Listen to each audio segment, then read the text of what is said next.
What's going on, everybody? Matt the Lumberjack Landlord. Super excited to see you guys here this evening.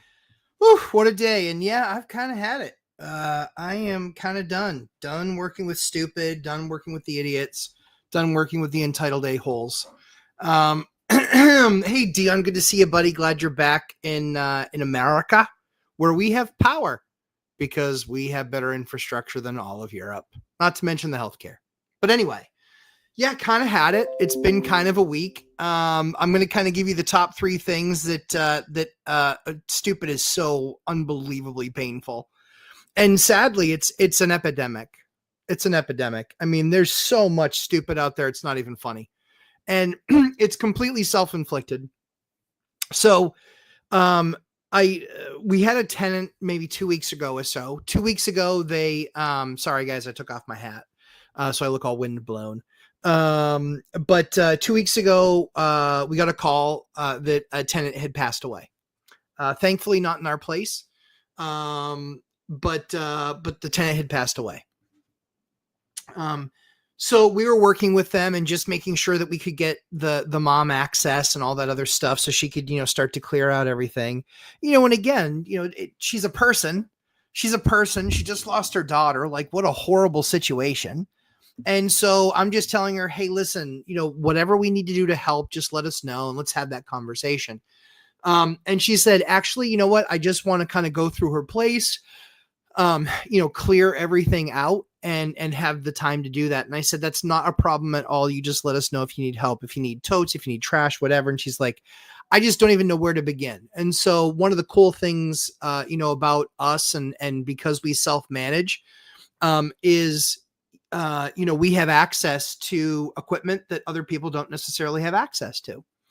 And so from our perspective, I said, sounds good. We'll get a dumpster there. So basically dropped off our 15-yard dumpster on wheels, which is our dump trailer. And they said, don't worry about it. Fill the thing up. Don't even think twice about it. We're happy to go then dump it for you. I'll cover the fees. Don't even worry about that. It's the right thing to do.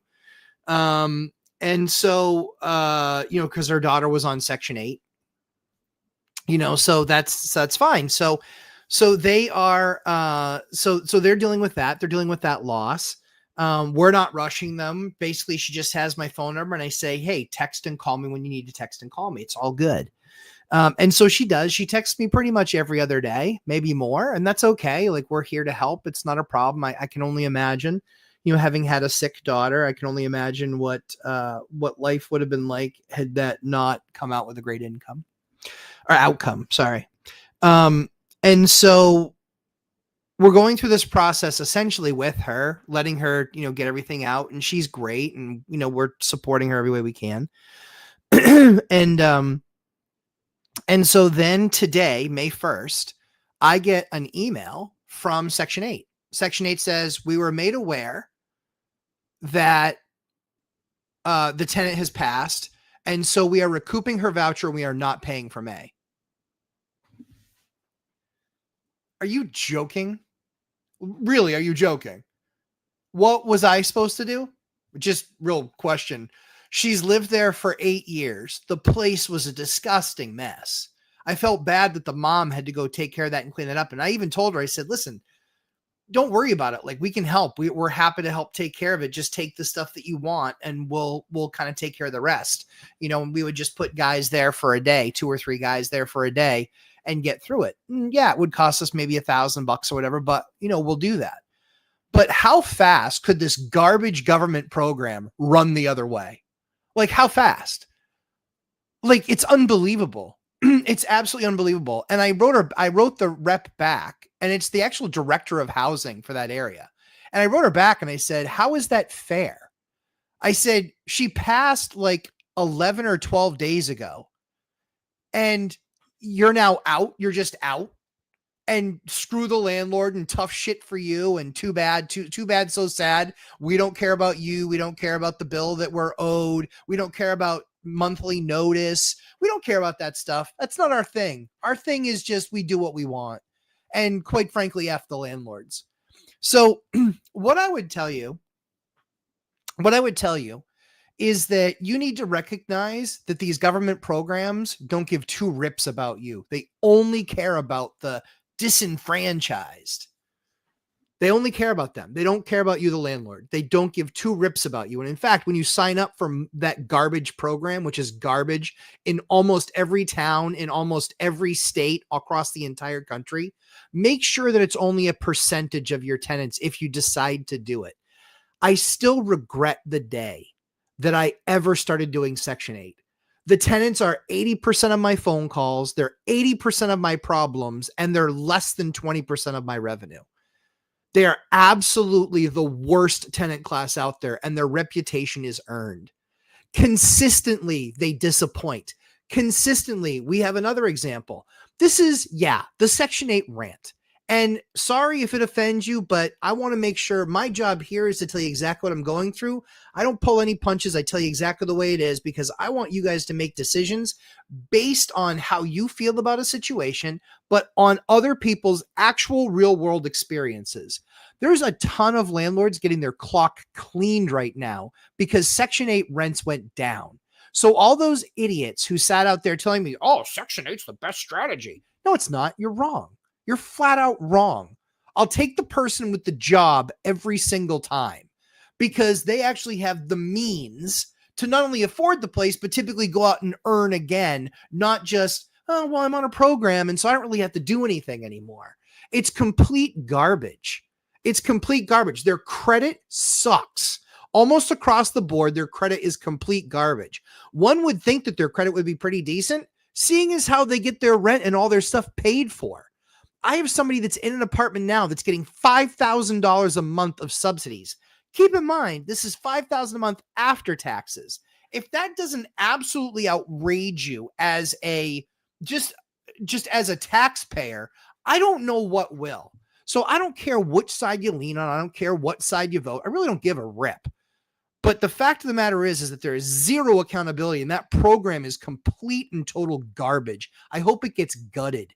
And the reason I hope it gets gutted is because there are actually people in that program that do need it. There are actual people in that program that do need it. However, there's a ton of people in that program that are complete liars. They are complete liars. They are completely misleading. We catch people that move people in all the time. We catch them all the time. And that's not what the voucher is for. That's not what it's for. That's not what it's for. Use the voucher as you should. And you know what? When you guys find that, it's your responsibility to report it because it's fraud. It's your responsibility to report it. It's fraud. When they have a voucher for them and 2 kids, and then all of a sudden they have their sister living with them with another kid, that is fraud. It's flat out fraud. And you can't call it anything else. And I'm kind of sick and tired of them being the biggest problem tenants, the biggest complainers. Do you know what one of these awesome things is the annual inspections? Nothing changed from year to year in the quality of the unit, but all of a sudden the inspector has 9 things on his list this year. Would you miss them last year because you're that thorough? Really? Really? You missed them last year? All 9 things? Because nothing's changed. The tenant didn't do anything differently. We didn't do anything differently. Nothing. We have no calls saying that X, Y, or Z was broken. Nothing. And all of a sudden there's 9 things on the list. Unbelievable. And again, no accountability on their part. It's just, hey, this is what the list is. Here's the 9 things. You better do those. You better do those or we're going to suspend your payment. Unbelievable. Unbelievable. And you think that government would do a good job running the entire thing, owning the property, filling the property, and managing the property. Do you realize what a colossal failure public housing has been since day one? There's only a few departments that are a bigger punchline, and that's like the Department of Education. What a punchline. Since they've existed, the scores have only gotten worse. Good job, jackasses. Full of a bunch of useless administrators that don't get anything done. Congratulations. Rock on. And that doesn't mean that there's a bunch of teachers that are garbage. That means there's a bunch of administrators that are garbage. I see how much money in taxes I pay for the schools. It's a punchline. It's a joke. It's a joke. The public schools per taxpayer in my city costs more than sending the kid to private school. It's because of complete abject failures in administrations in most of these schools. What a joke. What a joke. I hope they continue to go through every single department and gut and gut and gut, because the amount of waste, fraud, and abuse in our government is out of control. And I hope we all take the medicine. That's right. I hope we have to take the medicine. It's going to get worse before it gets better. And you know what? That's what I signed up for. I signed up for somebody that had a set of balls to actually do the stuff that they said they were going to do and actually fix some stuff. And I know that fixing stuff, you got to get in there. You get elbows and knees deep. I go in and I used to fix companies. I would go elbow and knees deep. All sacred cows must die. That's the way it goes. The sacred cows die because you got to go in there and you got to look at it with fresh eyes and be objective. Not, well, I've known Chuck for 20 years and I've never known him to do a wrong thing. Yeah, well, Chuck sucks. Chuck has not gotten the program any further ahead. He's not innovating. He stopped innovating 23 years ago. Chuck, you suck. So let's get this thing going. I mean, honest to God, I wanted to help people, and I thought the best way to help them was, hey, give them a hand up, not a handout. So I tried to help them on my own. And guess what happened? I got burned time after time after time after time. And then I'm like, you know what? Maybe the government program's figured something out that I haven't. So now I'm going to jump in with the government program and say, hey, how can we fix this thing? How can we make it make a difference? Yeah, we make a difference for a few people, but the lion's share of them are complete parasites. They drag down your business. And I'll give you an example. When we set our business, we set things based on priority. A leaky pipe obviously trumps a broken cabinet. Obviously. And to be clear, not the cabinets like that one behind me that we actually represent and sell, but the actual cabinets that when we take over a unit that are still existing. So we do our very best to go over the top, taking care of our tenants. We actually have them reach out. They reach out and they say, hey, I've got a problem. I've got a couple things I need to have taken care of. Oh, okay, sounds good. And we see the list and it's nothing urgent. So we set the time for this week, which was today, actually at 11 a.m. And what was interesting is that time was agreed to on Monday. So it's only 3 days out. It's not forever out. And you're welcome. Thank you very much for the nice cabinet comment, Chris. Appreciate that. So we set everything up. We're there for 11. And keep in mind that we have appointments before it and appointments after it. And we do first come, first serve. That's the right way to handle things. We don't treat anybody special, regardless of who pays their rent. Everybody's equal. We make sure that if there's an emergency, we take care of that. But outside of that, we get it in the schedule. We rarely move appointments. And the only time that we move them is because something emergent happens. A broken line, a no heat call, whatever. Those are the types of things that we stop for. So we get a message at like 9 o'clock or 10 o'clock this morning saying, oh, I'm going to need to push that off. I had something come up that I have to take care of. And we're like, but she's like, but do it tomorrow at 10. No. How about no? How about we're not doing it tomorrow at 10? You had an appointment that we were nice enough on Monday to set for 11 o'clock today. I understand if your times change, like that's fine. No big deal. But we're not then doing it at the time that's then most convenient for you because we're scheduled out, as you can tell, at least 2 or 3 days. And depending on the project, sometimes it's a bigger thing. And so sometimes it will take us more time. And so you might be scheduled 4 or 5 days out for something that's trivial, that's not of critical importance. And so we follow this path. The problem is, as you've guessed it, this wasn't their first time. Wasn't their second time either. It was probably the 5th or the 6th time that they've done this to us in the last 6 months. But the best part, my favorite part, the one that makes me so happy and makes me giggle on the inside, is that they call housing and complain. XYZ's not done. Hey, dope, keep your appointment. We set it up and then they never showed. You canceled us. I can't tell you. This is why we don't even take phone calls directly anymore. We actually have them go through our app. So they actually have to put it in the system. They got to put it in the system, and then it gets approved, and hey, we're going to be there at this time. And then they cancel because we see that they cancel. Or even better, they don't cancel. We show up and they're like, oh no, we're in the middle of something. You can't come in. What are you in the middle of? What would you say you're in the middle of? You can't make your daily target run right now. You can't make your daily run or your twice a day run to Zacky's Packies. Is that the problem? Like, yeah, I'm pissed because this is such garbage. We need to be able to expect better. So when the chips are down, when you're trying to do the right thing, here's what housing's going to do. They're going to just do this to you. They're just going to say that. And guys, this is based on personal experience. This isn't made up stuff. This literally just happened today. Their exact response back was, well, she passed away 2 weeks ago. And so as of the 1st, it's terminated. Why? Why do you get to terminate things after 2 weeks? Why are you special? So I get to take less than market rent from you jokers. I get to get more phone calls. I get more bitching. I get more missed appointments.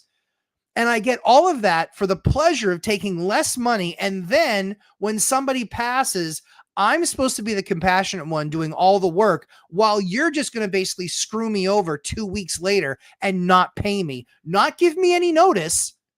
And so I'm just out a month's rent. Yeah, you can suck it. You can suck it. So that's what the plan is, Dimitri.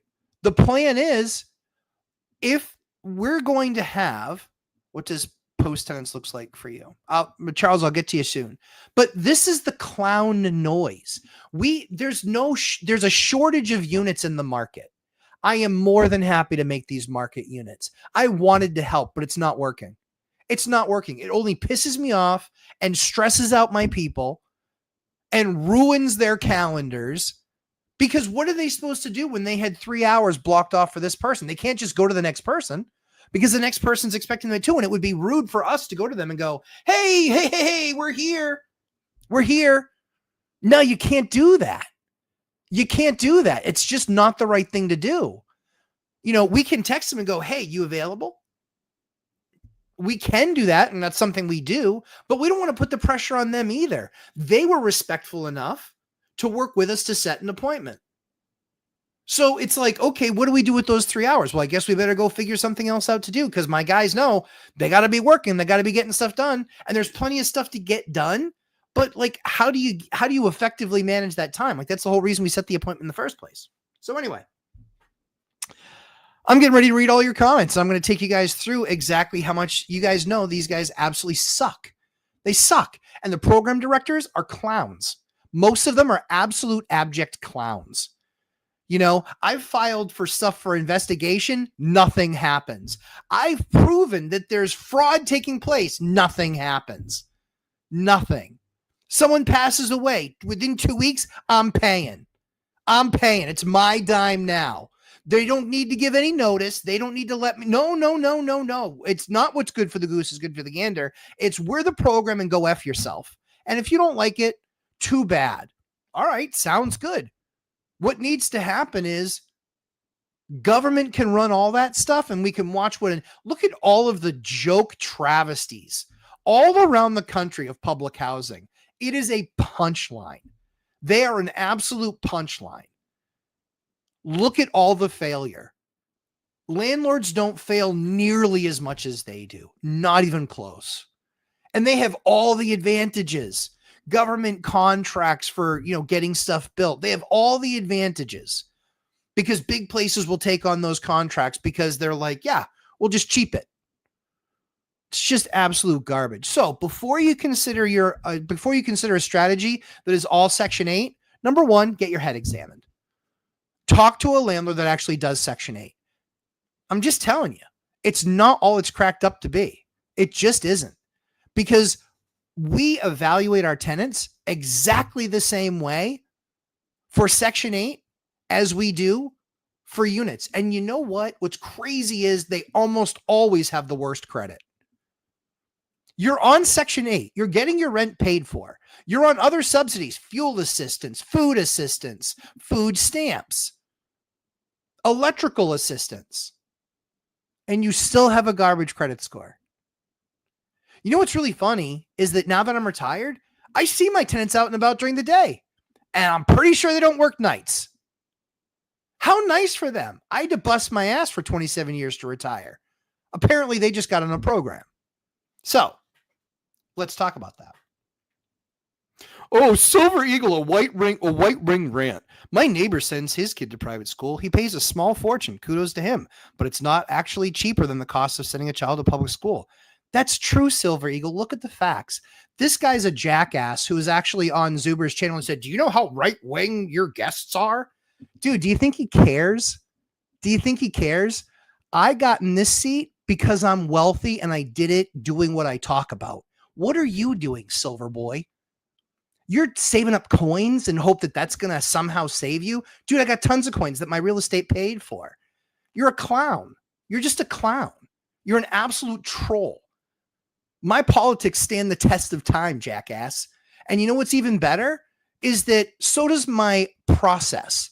Talk to any of the students that have been through the boot camp. Talk to any of the students that have been through the course. They're all wealthier for having gone through that course. And I just teach what I do. Doge just barely cut any spending. Yeah, I know. Yeah, dude. Yeah, he's just awarding himself contracts. Dude, go jerk yourself to some other loser stream. You got no place here. See you later, loser. Yeah, I won't tolerate tomfoolery in my stream. That's just the way it goes. And if he doesn't like it, tough. Charles McCoon. Some landlords play the game as well as the government plays us. So that's very true. I don't disagree with that at all. There are absolutely, Charles, there are absolutely some slumlords out there. I totally agree with you. The issue is that if everybody played by the rules, there wouldn't be slumlords and the government wouldn't screw these, some of these places over. The fact of the matter is that in many markets, Section 8 isn't the highest rent. It's not. And so very often what you're actually signing up for is you're signing up to get the lower rent. And that's because that person's going to rent out to you a subpar product, but you're getting the product for free. You, the tenant, is getting the product for free. If you want something nicer, get something nicer, but do the work to get something nicer. That's what I've had to do. You're not allowed to call them food stamps. Well, I can. So airborne, I don't care what. I'm not allowed to call anything. I'll call it what I want because it's food stamps. They're food stamps. They are. Let's see. Matt, what does post? So Charles, I'm just answering your questions because they're kind of all in the same line, which is awesome. And I appreciate it. And I want to answer your questions. So, Charles, you said, Matt, what does post tenants look like for you? Just talk to me about what you mean. So, in some cases, like a post tenant, like when they move out, or post tenant, what kind of post are you talking about? When you're talking about a tenant turn, let me know what you mean there, and I'm happy to answer. Doge has absolutely changed the tone. You're exactly right. Harsh Reality to Fire. Love the name. Welcome to the channel. Moonshine. A lot of people manipulate the system, and the government is horrible at managing because there is no accountability, so they let things happen. Moonshine, exactly right. Welcome to the channel. Appreciate the feedback, and I completely agree with you. You're completely right. Let's see. Brett, MK Investor. Hey, crew, I'm late, but here. Brett, great to have you show up. Robert Fairley, good to see you as well. That's okay. Don't worry about it, Robert. It's recorded. You can watch it. Charles McCoon, no more stress. Post tenants. So I think that, recognizing to get something, you got to give something, right? So what I give is my time, my effort, my energy, my skill, my knowledge to create affordable housing. We do have a lot of affordable housing.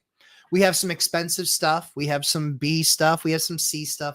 We don't have any D stuff because D stuff isn't just quality. It's also area. So we don't have any of that stuff, but we do have mostly B and C, but we do have some, what I would call A quality stuff or B quality stuff in an A quality neighborhood. So what does that make it? A B plus? Like I'll take a B plus or an A minus. But to that end, what's really interesting, hi, Wealth Rentals, good to see you. What's really interesting about it is what stresses me out is, and I don't want to say stresses me out because it doesn't stress me out. It angers me. Anger is a different form, is a different thing than stress, because what makes me angry is the approach. It's the absurdity of the approach. So it is, I had a unit where somebody had gone through a medical event. And they weren't my tenants at the time, but I got the call. I got the call from housing because I'm the landlord. I'm the dude. I'm the guy who gets stuff done. And I'm the guy who's willing to help out and actually put my money where my mouth is. And that's because I'm stupid and I'm too new to the Section 8 thing. I'm dumb. I was too dumb to see it. But the reason why the other guys basically are like, F you to the system is because the system has said F you to them plenty of times. Now, I believe that, hey, it's important to be nice. And so I'm more than happy to be nice and try and help people out. And so we got the call and they said, hey, we have a requirement. We need to get a five bedroom, and we need it all to be on the same floor. All to be on the same floor. That's amazing. That's amazing. That is a huge ask. Most ranches, 3 bedrooms, maybe 4 if you're lucky. But if they're bigger than that, they're a custom home. There was something done there. Like a 5 bedroom is a massive, massive ask. So what we've actually done is we went in there and we were like, okay, we've got this big, huge, massive room. We can actually split that up because they have younger kids. So we can split that. And then we can actually convert the garage. That's right. And even better is that they actually tell us, hey, and we need it in 2 weeks because that's when he comes home from treatment. They're like, or we're going to be homeless. Nobody else stepped up. Nobody. So I have the conversation with the tenant and I just said, hey, and I worked with Section 8 and I said, hey, we would need to do a 3-year lease. This is going to cost me $20,000 to $25,000. And there is zero demand for a 5 bedroom on 1 floor, except for you. So we're literally building and customizing this unit for you. That's literally what we're doing. So she says, oh, absolutely. I can't tell you how much I appreciate it, crying and the whole 9. And we're happy to do it because we do housing to make a difference in other people's lives. I made plenty of money from my other career. I mean, honestly, guys, it's the business that I have now. I could sell tomorrow, never think about another tenant again, but I know that we do it right. And we want to continue to grow that in the market. We want to continue to do that.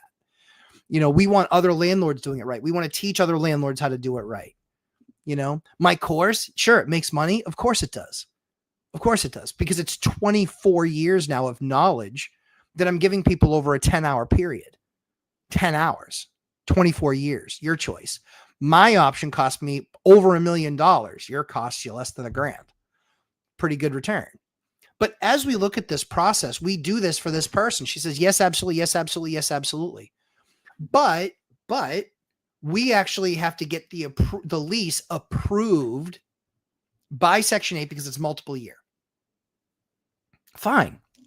Took some time to do that, but we don't have time to wait. We have to go. We have 2 weeks. 2 weeks that we have this unit to get. We have to get this garage completely converted. We have to get it insulated. We have to get it wired. We have to get some heat in there. We have to get flooring in there, windows, egress windows. We got to do everything inside this thing and get the garage door out and create an access door, the whole 9 yards. Get a ramp into the house. Yeah, you heard me. Ramp. So we do it and we get it all done. Section 8 comes back, says, and we do it in the 2 weeks. So she's all excited, gets to move in. Kid you not, we get her the lease after it was approved by Section 8. And they look at it and she goes, yeah, I don't want to sign for 3 years. I was thinking about it and I don't want to stay for 3 years. Okay. So I'd really like to do a 1-year lease. I go, the answer is absolutely not. I won't let you move in. Nope. We talked about 3 years and you're trying to skip. No, I made this house for you. And so if you want it, you're going to have to sign a multi-year lease. We go back and forth and housing gets involved. And so what do? I do it for 2 years. It doesn't pay itself back, but we did it. Hey, Beth. But we did it. It's just unfreaking believable that she could get away with something like that. Just absolutely unfreaking believable. And housing takes her side. I was like, hey, remember when you guys called me panicked, freaking out because this family was going to be homeless because the son couldn't go into the other house because it was a second floor unit and now he's in a chair and they need access? Yeah, do you remember that part? Yeah, remember when I bent over backwards? Remember when I put everything through the city? Remember when I had to get everything permitted and everything inspected? Because guys, this is a full-on inspection. I have to put plans in front of the city because it's not existing condition space. I have to get a rough inspection for framing. I have to get an inspection for insulation. I have to get an inspection for wiring, and I have to get an inspection for plumbing. I have to do full on. I have to do all of these inspections with the town in a 2-week period. I have to do all of the work. Do you know what that took? That took basically trying to do all the work ourselves and getting in some different people to do different little pieces, because obviously we can't do the electrical ourselves. We can't do the plumbing ourselves because we know that that's licensed. But we're doing all the stuff and all the other pieces and then trying to manage all of that work. And so what happens? I feel bad because our other tenants suffered through that. Normally we have 3 to 5 days we can do stuff. We had to put stuff off for a couple of weeks. Then it took us 6 weeks to 8 weeks to actually catch up on the 2 weeks that we didn't do. So yeah, like I have an idea. Don't be useless. Jump in the game, play your part. There are people that can't do that, literally can't. And obviously that message isn't for you. But when it comes down to you said you were going to do something and then you didn't, that's an indictment on you and your character or lack thereof. Yeah. Yeah. Or that you didn't have any problem mustering up the balls to tell me what you needed. And then I do it for you. And then you try and screw me on the way out. Yeah. Okay. I get it. The good news is that it's not like she's going to have a bunch of other options. You know what I did see in her driveway in the last 6 months? I've seen a new motorcycle. I've seen a new car, seen all those things. You know what I've been driving? I've been driving the same no heat Yukon for 3 years. And yeah, we got the heat fixed only because, we take the kids in the car every once in a while. So we need that in wintertime. And it helps with thawing the windshield. But guys, this is what you're in for. Landlording is a job. I don't care what especially that doofus Silver. I don't care what he has to say. The guy's clearly a dope. He sat there insulting me, saying that I don't have any clue. Blah. Okay, dude. Okay. Go play with your little toy coins.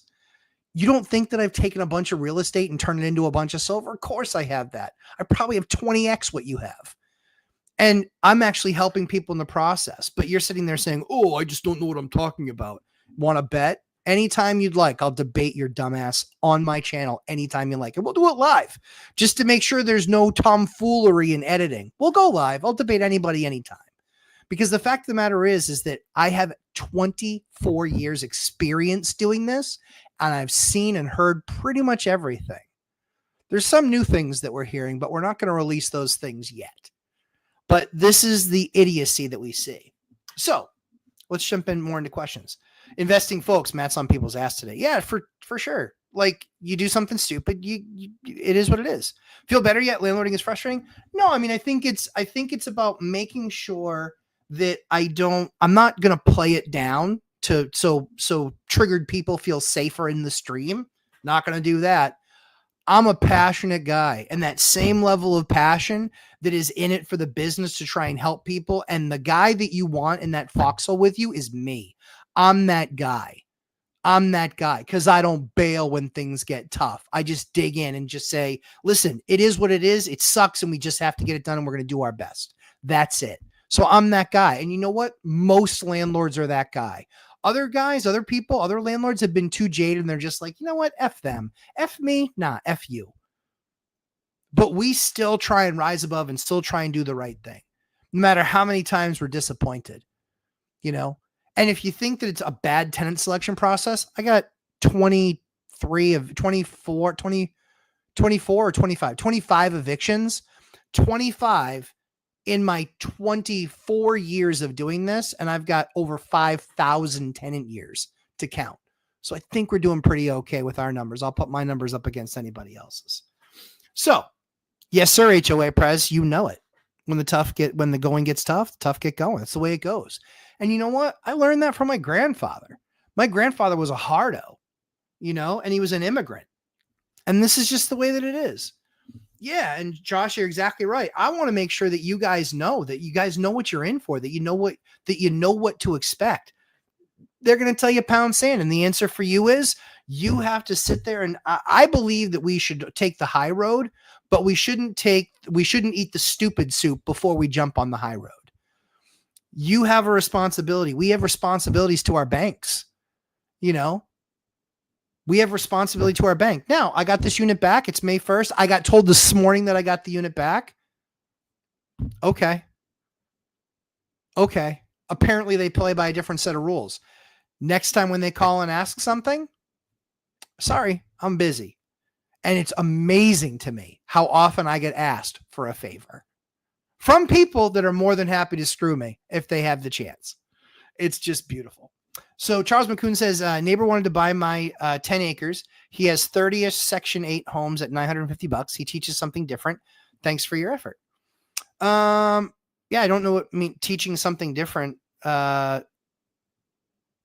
honestly don't care. The fact of the matter is that when you've owned them for a significant period of time, that's the money ratio. The issue is that if you try and get into a market right now and do Section 8 right away, that tenant can likely destroy you. They can factually destroy you easier than a market tenant because they get free legal services. And you don't have to lose to have it cost you $10,000 to defend yourself. I've won all of these cases. It didn't mean that I didn't have to pay out an attorney $20,000 to take care of it. And it was a complete joke. I've had people file a 504A against me or whatever that number is. They filed that against me. And you know what that means? That means that I have that they get usually a court date within 3 days because I've done something to endanger their safety.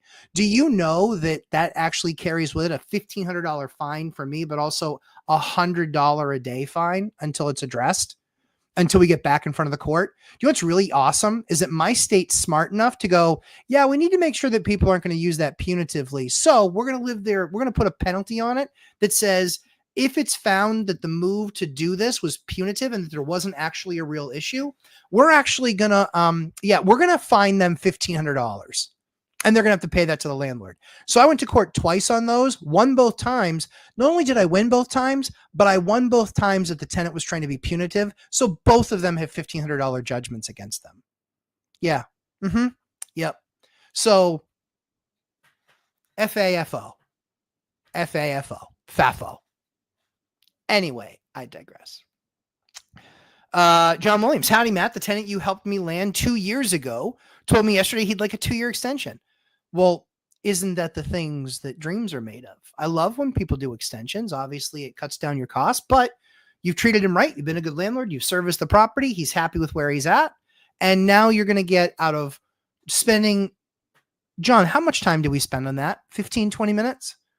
We spent 15, 20 minutes on that, landed a great tenant. Now he's going to be there for 3 years, maybe 4. I think it's either already been 1 year, maybe 2. I think it's been 1, but you tell me. But we spent 15 minutes on that, solve the problem. And now you've got 4 years, 3 years of tenancy with no turn. That's fantastic. That's the stuff that we love to see. Apparently I triggered a number of people because 12 people just left, but that's okay. I don't mind that they're triggered and that they left. Doesn't bother me. Let's see. Yeah, Charles. So I don't know whatever they teach. It's fine. I mean, whatever. The fact of the matter is $950 is a fart. $950 is nothing. And that's after years and years and years of appreciation. That's after the average rent is like $1,700-$1,800. So you can do that in the middle of nowhere and then basically just play the system. And that's fine. That's fine. But when his rents go down, he can't do anything new. And when his rents go down, when a new landlord's rents go down over where they were 2 years ago, because that's what Section 8's done in a bunch of areas around the country. Your taxes have gone up significantly. In the last 5 years, my property taxes have almost doubled. In the last 5 years, my water and sewer bills have almost tripled. Where does that expense come from? So now all of my expenses continue to do this while they are going to pay less because they're following their own formula. Nope. They're not following their own formula. They're making stuff up and realizing, hey, the economy's a little bit softer. We're going to take advantage of that. Okay. Sounds good. Sounds good. Fair. Definitely fair, because we treated you right. We didn't jack up all the rents to market rent the day that we could. Didn't do that. Didn't do that. We worked with you. Yep. And now the number's going down. Yeah. Like, okay. So heads you win, tails I lose. Sounds awesome. Sign me up for more of that. Sign me up for more of that. Yeah, we had a 20-minute chat for 4 years return. Guys, if you're wondering whether or not you should be in the course and that it's worth its money, right there. We spent 20 minutes. We fixed the problem, 4-year tenant. And what is that money per month? Charles McCune, not legal stuff. I don't know what you mean, Charles McCune. Charles, speaking like a full point, not 3 words. Like, give me the point and I'm happy to address it. HOA Prez, a deadbeat told me that you can't get blood out of a turnip, and I told the deadbeat that I will take the turnip. Yeah, exactly right. Exactly right. Or my answer would be, but I certainly can try. I can. Matt, got some light reading on rent control to help out Millennial Mike for his debate. Oh, very cool. Thank you for putting that link in there. I love that. Rent control leads to vacancy control. Yeah, very, very much. The message is clear. Rent control, protectionist and destructive. The longer it's implemented. Yeah, for sure. Look at the biggest 10 toilet cities in the country. They have some version of rent control, and they're typically a fiscally irresponsible city. Just fact. Sorry if that hurts your feelings. Where's Silver? Oh, yeah, that's right. I blocked him. I wanted to tell him that too. Jackass. Julie Anderson, they just passed rent control in Washington. Takes effect June 1st. Yes, I heard that. What's the calculation, Julie? Because there are different flavors of rent control. Where California's is 5% plus CPI, you could still be looking at a 7-8% increase. What's interesting is I think, and you see that takes effect and people raise it every year and it continues to go up. And then it makes everything unaffordable, right? But it makes the landlord far wealthier because then they're guaranteed a 7% hike every single year. Where it doesn't work is where they come in and they implement like 3%, like Minnesota does, and Minneapolis, and they know that they're massively hiking taxes and utilities and all these things. It then becomes a loss for the landlord, and that's why you saw thousands of units that were being developed abandoned. They stopped.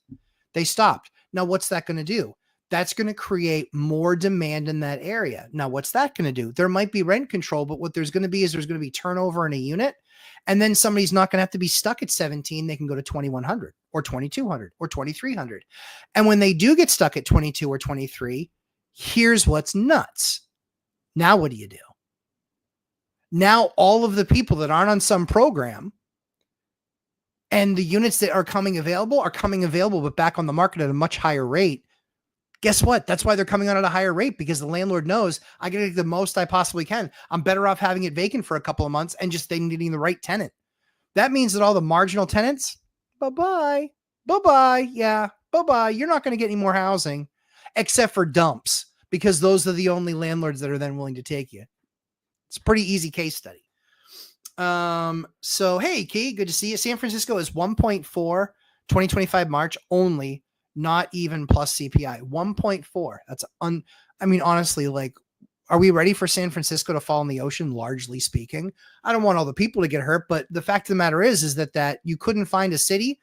You'd be hard pressed to find a city that's more poorly run or corrupt. I think it's probably like Chicago, Detroit, San Francisco is obviously a total toilet. Seattle's doing really well. They're garbage. Los Angeles, they're garbage.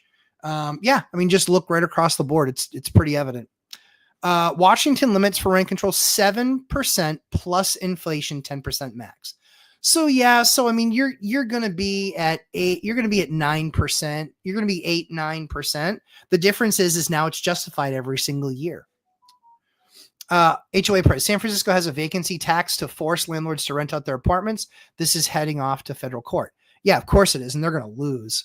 They're going to absolutely lose because, or what they really need to do. Again, if I'm a landlord in that area, I'm just like, hey, listen, it's time to walk. Like, it's just time to walk. Like, we got to smarten up. We got to walk. We can't play this game anymore. We just got to walk. Just checking to see. Nope, I'm good. Good. Good. No Bad Mojo 70, like the name. When a property is authorized to be Section 8, can it ever be rented to an? Oh, absolutely. Yeah. So that's a great question. No Bad Mojo. It absolutely can be taken out of the Section 8 program for sure. I'm a landlord. I'm free to do what I want with my property. And so the way that it works is when you get a new tenant, they do a walkthrough and inspections and tell you here's all the things that need to be done. Then you have them sign the lease, and then you have something signed the HAP contract, which is basically just a total clown show. But they have you sign that HAP contract. But what that actually does is that then puts the unit essentially into the program. When that tenant leaves, you still have the right to rent it to anybody else you want. We typically like to then stay Section 8 in that unit for one reason. It's familiar to the housing authority. They know the product. They've been in there a number of times. So there's certain economy of scale that you get out of that, as opposed to new unit and how long it takes to get a new unit in the system, et cetera, et cetera. So typically when we put something in Section 8, we leave it there. However, based on these recent developments, we're going to be making some changes. For us, Section 8 is not a protected class. And what's really interesting is I had somebody Section 8 apply today. The fact of the matter is they're getting a no. They're not getting a no because they're Section 8. They're getting a no because their credit score is 560. What's amazing to me is they filled out the app saying it was 621. And then in the documentation they provided, it was 560. You're going to have to update your take because it's 560. So no bad. Let me know if that answers your question. Yeah. St. Paul was a case study in stop checking their foolish rent control policy after only 1 year. They might feel the pain, loss, supply for years to come. So did they upend that, Chester? I know that there was talk about that, but did they kill that idiocy? Mark Hambone, greetings from Eastern Washington, playing catch up now. Good to have you, Mark Hambone. Julie Anderson, the initial proposal passed in the House. Cap rent increases 7% yearly, but an updated version in the Senate increased that to 10%. A conference committee between the two chambers settled on a...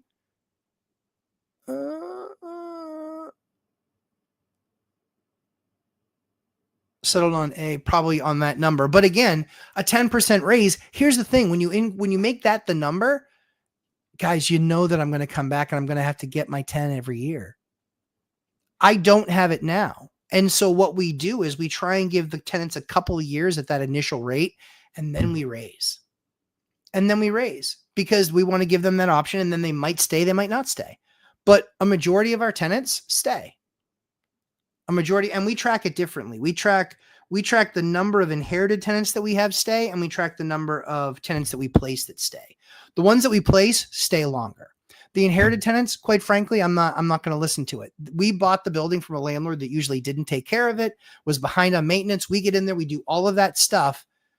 And then the tenant balks when you try and raise rent, even when you ask them and use binder strategy. They're just like, yeah, I'd really like to stay at the number I'm at. I can appreciate that, but that's not going to happen. So if you believe that that's where it's going to be, I'm just letting you know you're going to get a notice in the mail saying we're not going to renew your lease and please look for another place. So if you want to stay, and the funny thing is sometimes they'll agree and then they'll break the lease later on. Like, okay, that's fine. You can pay me a break lease fee. Thousands of dollars. Enjoy. Yep. Because Dion and I do that a little bit differently. He believes, yeah, just $50 and you can leave. Nope. I want a break lease fee because it takes time, money, effort, and energy. And when you're the size that we are with the 150 units, even if you're 30, 40, 50 units, that's time and that's money. Like I don't show all my units anymore. So I have to pay the money to get it re-rented. John Williams, math error. Pi tie 750, rent 1696, net cash flow 650 because I split vacancy maintenance with my father. 650 a month is phenomenal. And again, after 15 minutes worth of work and boom, we're 650 a month. So you're doing so over a 4-year period, you're doing 1378. So 4 years, call it $8,000, you're 32, you're 31,200. $31,200 is the return on being able to make an adjustment that we made and as quickly as we did and get it back on the market and get it rented. Because it had gone unrented for 2 or 3 months. And we made some adjustments. It was rented the week after. My credit is good as everybody has a piece of it. Ain't that the truth, HOA? wealth building. They paused it for 20 years and are looking at extending that pause to 30 years. Hey, listen, the fact that it's 20 years is probably good enough, right? It's probably good enough. Well, wealth with rentals. When you turn single multifamily to a duplex or add an ADU, how do you rent your ADU and main house separately if they share a wall and if you want to use one lease for a building? I don't use one lease for a building. I use one lease for a unit. Yeah. I don't lease things by the building unless they're single families. I lease them by the unit. So we're doing one right now. I probably should have taken pictures today because we just got it approved. We just got approved turning that duplex or turning that single family house into a duplex.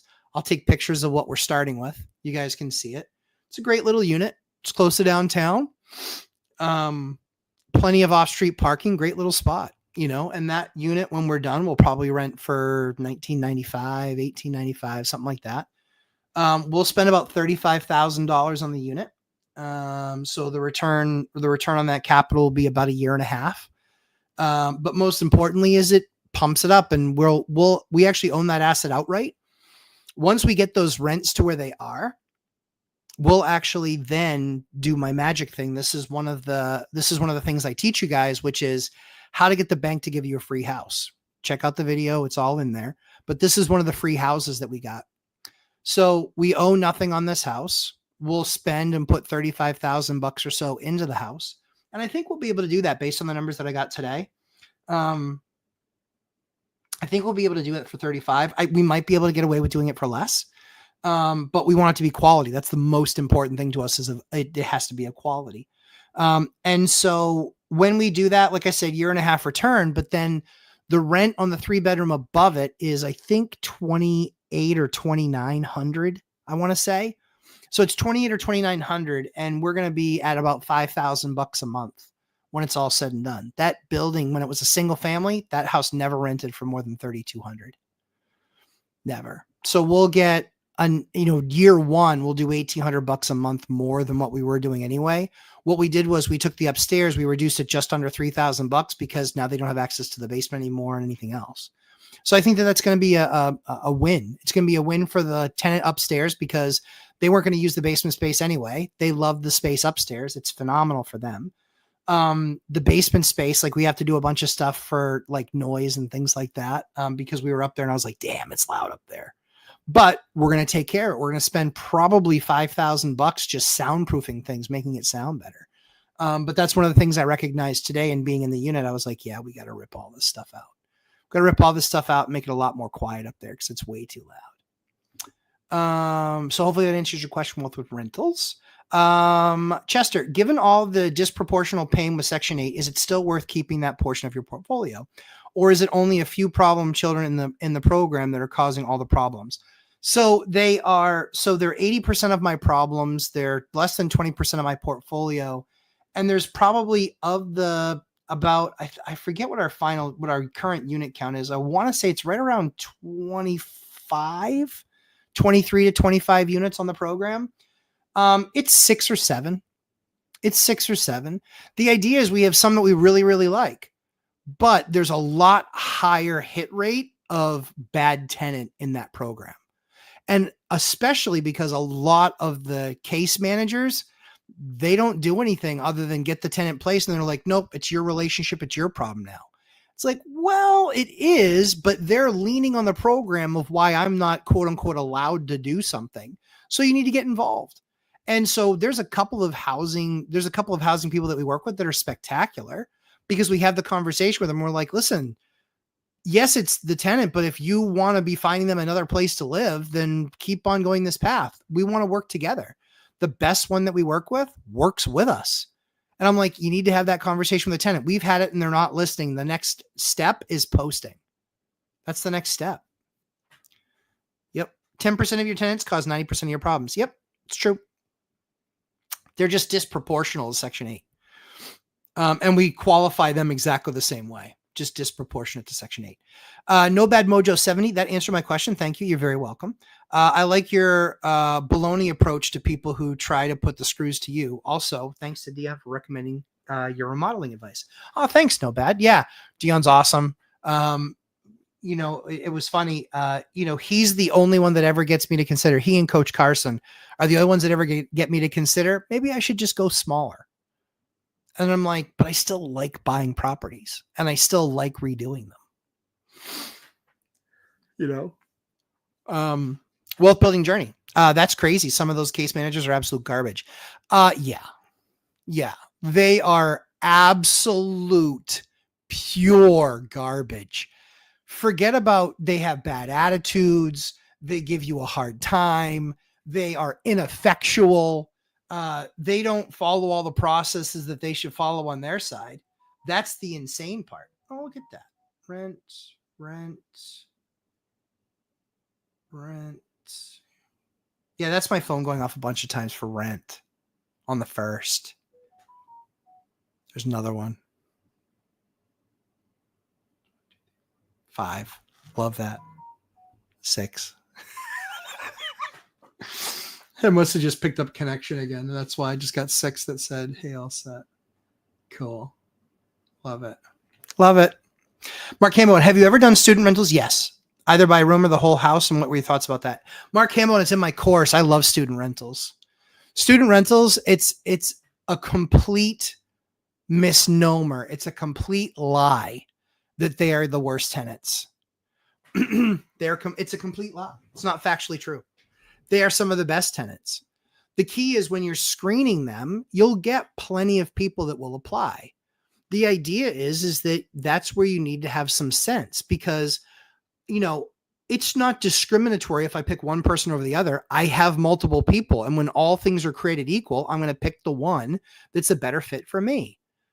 It's what I'm going to do. It's what I'm allowed to do. It's my property. If everybody qualifies and that's what the number is, then that's what it is. Hearing your rents come through puts a smile on my face. Thank you, Jennifer Stewart.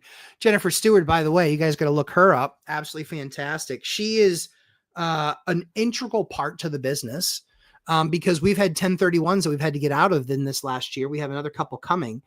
What Jennifer does is she does lending products. So if you're looking for inexpensive lending products like $50,000, $60,000, $70,000 loans because you're buying in the Midwest, fantastic. She's a fantastic option, definitely worth the conversation with. But the bigger area that she's helped us out is with VAs, virtual assistants. So Jen's got 15,000 hours of experience doing wholesaling. She decided that I can't spread myself too thin. So what I need to do is I need to start training people with my 15,000 hours of experience. She trained an elite ninja caliber team that actually has a lot of her skills.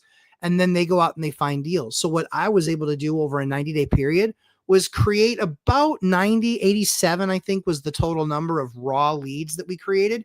And then we started to create a funnel from that. And so we actually have some deals that we believe will close this year with some of those leads.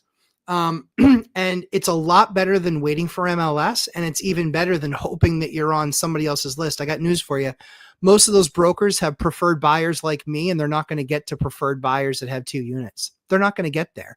And if they got there, then they passed all of their primary guys that can just stroke a check for any given place. Your best bet is always creating your market. So I would encourage you guys to reach out to Jen and at least have a conversation. You can find her on Facebook. She's under Jennifer Stewart and also under Powerful Property Solutions, but definitely worth the reach out. She's smart. She's hardworking. She's aggressive. Her team is just like her. Which is exactly why I hired her, because boy, did I kiss a ton of frogs. Not saying I kissed Jen, but I'm saying that I kissed a ton of frogs before I got to Jen, and man, what a change in the business. Just absolutely spectacular. Well worth it. You have to, if you're trying to take control of your business, you need better throughput. So you should definitely, Mark, it's all in there with the student housing. To finish that point on the student housing, you know how many times I've had an eviction with student housing? 0. Wealth building journey. Can you kick in her, since you're an admin, can you kick in her Facebook address in there? Because that's the best place to reach out to her. That's where she gets back to people the fastest, because that's her primary point of contact is Facebook. So if you could put that in there, that would be awesome. Every government's motto: we're not happy till you're not till you're not happy. Taylor Stanley, I think that's probably right. But yeah, Mark, to your point on the student housings, I've done 0 evictions with students. I've had issues where like the neighbors called about noise and I call them or I text them and I say, hey guys, sorry to bother you. I'm glad you're having a good time. You got to tone it down. Neighbors are getting a little bit angry, and they've been nice enough to reach out to me first. The next thing is that they're going to reach out to the cops, and you don't want that. So they've always calmed down. They've always chilled out. It's been a really good experience with students. They're respectful. They just want to work, and study. And like college can be like the party time, excellent, having so much fun. But it can also be a lot of the same depending on what your major is. Like you could be just, all out, elbows and knees deep. And it's a really painful process. But that's what's really cool. Again, that's what's really just kind of cool about what Jen has done. She made my life a whole lot easier. She helped me grow my business. It made all the world a difference. So I can't thank her enough. Deconstructing Dreams from Reno. Good to see you. Great leads from Jen. Yeah, Flavio, I totally agree with you. We've gotten great leads. We've had great success with them. Quite frankly, we're going to be doing a couple of 1031s, and the opportunities that we have were from Jen's people, and it gives us the best opportunity. So we're going to not be concerned about when that unit sells, because we've got 3 or 4 opportunities we can kind of explore and pick one that we can go down the road of. So Jen and her team are spectacular. I don't know if I could work for Jen because she's hard, man. She's hard. But you know what? I get the benefit because she manages better than I do. So she gets great results from her team. And more importantly is her team cares. Her team is very involved and cares very much about what happens to the lead. Does a deal come from it? And hey guys, don't be afraid. Like, it's kind of crazy, but don't be afraid to bonus them if you get a lead and you close on it. Like, you're going to make thousands and thousands of dollars. Don't hesitate to tip them. Don't hesitate to give these guys a tip. Do you think that a lot of people tip them? Be the best customers that they have. And guess what? When something comes up, or when they have an opportunity where, skip tracing and costs go down, or they got new fresh data, give them the reason that they're going to call you first. Guys, think. This is relational. They're people. They want to do a good job. She has a great profile of who she hires. But again, enough about Jen. But it's true. It's true. Very high standards. Yeah, I know. Yeah. I'm just kind of like, well, I mean, I still think that was a good lead. She's like, I don't think so. I'm like, I kind of still do. She's like, I'm like, all right, I'm not going to argue with you. But yeah, her team is phenomenal. And they work hard. They show up and they grind. And what more can you ask for? But yeah, so that was an hour-long rant and very angrily answering questions. But again, guys, I'm here for you. I experience this stuff on the daily. I'm in there managing my assets. It's not managed by some, fairy tale fantasy property manager where all they're asking me to do is look at numbers. Like, we're getting in there, we're setting policy, and we're talking to tenants. I talked to 3 tenants today. Do I have to? No, but I wanted to. That mom who had somebody that passed away, she's a very nice lady. And I wish her all the best. I'm glad that in a time that was really difficult for her, that we could be there and that we could help her out, that we could do the right thing, that we could use some of our resources to make her incredibly painful time better. Just better. And I kept on saying to her, I was like, you don't need to take care of everything. Whatever you need to leave behind, I'll take care of it. Don't worry. I'll just take care of it. It's important to do the right thing. It's important to help people out when they're in a moment of need. The issue that I have is that I've let that cloud my judgment in the past and help out the emergent. And what's really funny is I had somebody this week and they were like, I have almost all the money. Nope. And I had to be a hard ass. And I was like, not until you have all the money and show me that you can pay. It's not going to happen. It's not going to happen. She's like, well, this fund said that they're going to send you part of that deposit. Okay. Well, so can I move in? No, you cannot. You cannot move in until you have first month's rent and full deposit. And I need to know that you can take care of rent next month. Sorry, I'm silly like that. Sorry, that was just rent coming in again. I'm just going to clear these out because it's too big of a screen. Even though I did like what that screen looked like. It was just like rent. It was pretty cool. So we're rounding out. We've got another 20 minutes or so left in the show. I'm here to answer questions for you guys and what you guys might have. So if I miss something from above, yes, I jumped into the chat just as we were rolling through and rolling forward. But I'm happy to answer questions that you guys have. But yeah, I think the takeaway from me with Section 8 is now it has to be under reevaluation. I think Dion did exactly the right thing in saying, hey, in one county, we're not going to work with them anymore. In this other county, we are going to work with them. And I think that that's smart. Oh, interesting. I'll come fight you. I'll come fight you anytime. Don't tempt me. Yeah. Here, I'm just going to put you in timeout because if you actually have something for me, I'll bring it on. Let's go. I don't think you're going to like what you're going to get. but debate you on what? Debate you on what?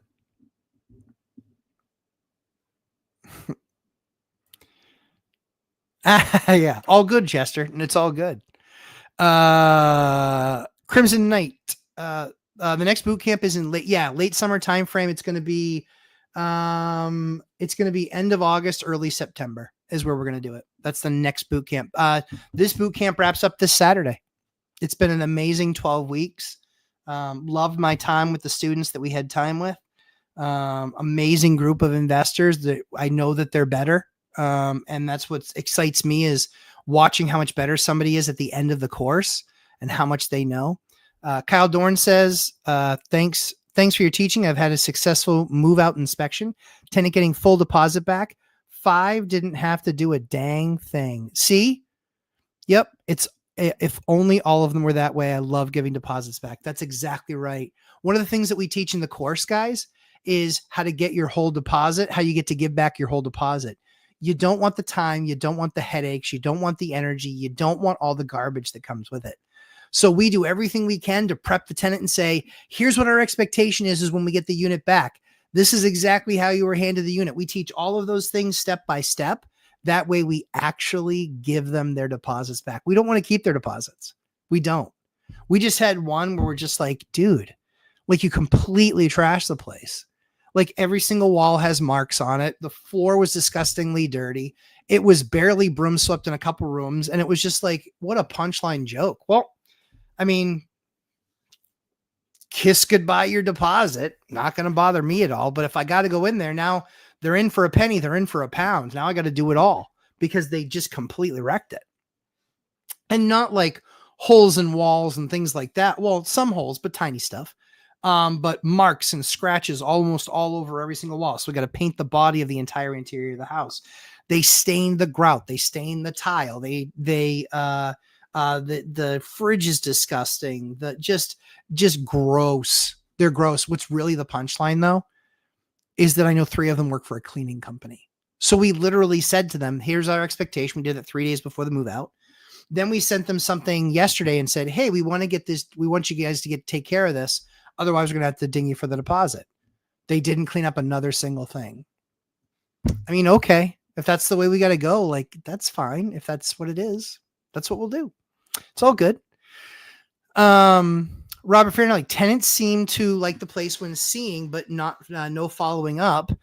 Is it because I am not crowding the place? Yeah, probably. I would be doing one of the secrets in the course is you don't give anybody an appointment time.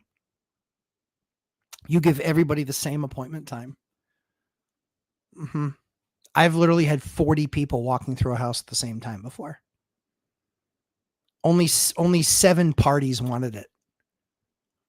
So we just went back to them and we just said, hey, we have 7 people that want it. Do you have anything to differentiate your offer?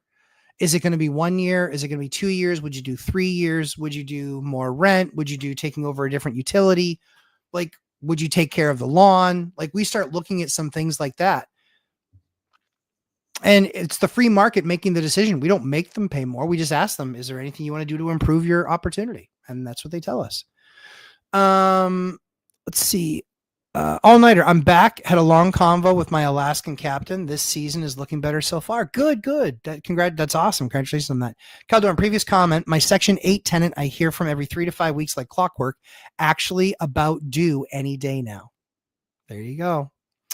And it will happen. And yeah, Chester Cleaning Company. They're the ones who left the place disgusting. Like, honest to God with these people. Robert Friendly, but the problem is low volume. So I am only, I get it. Sure. Yeah. I mean, ideally it's that, but that's the challenge. That's one of the things that we're seeing fewer people move and transition to their new places. We're just seeing that. That's one of the things that I've talked about is, we've consistently had more vacancies this spring than we had last spring. I think right now out of 150 units. So we got as high as 8, but then we got down to 3 left. And then we got two new ones. And then we rented out 2 of the 5, and then went back up to 6. And so we're seeing a lot of that machination right now, but it is also May and June. If we hit July and we're seeing those numbers, I'll be more concerned. But honestly, they're still filling units. It's just taking longer. And that's where I think, obviously you write your ads the right way, having taken the boot camp as many times as you can, you certainly take it, you certainly write it the right way and do it the right way. I think the challenge is the market's just shifted. Yeah.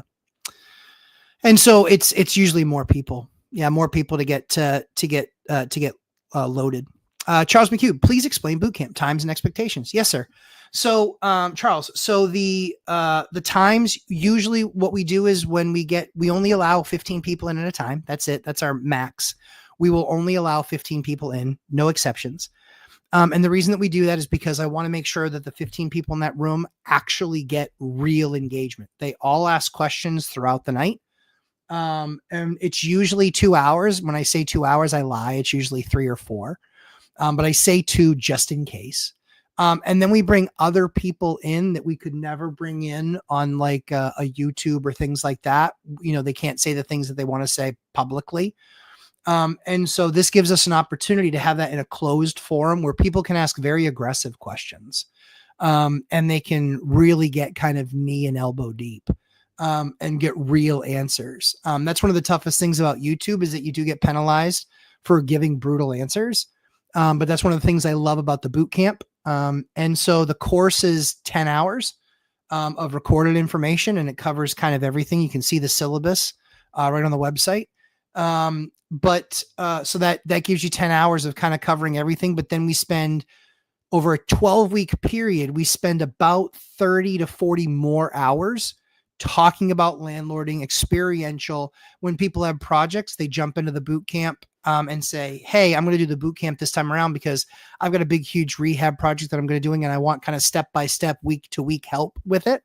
So people have used it that way. People have used it when they've tried to, hey, I know that I want to buy a property in the next 3 or 4 months, and I kind of want to have a tribe. And that 15-person tribe is spectacular, because you get to become part of the community, and ask questions and get all that stuff. And a lot of people answer each other's stuff. So hopefully that helps you, but take a look at the syllabus, watch the video on the syllabus. I think it's about 15 or 16 minutes long, but watch the video and see if it helps you out. A lot of these people that you see here in the chat have taken the course. So Robert Farinelli's taken the course in the boot camp a number of times. Wealth Building Journey, Chester has, Kyle Dorn has, his significant other has, and Grumpy Contractor has. Take the course. It's totally worth it. Thank you very much for saying that, Jim.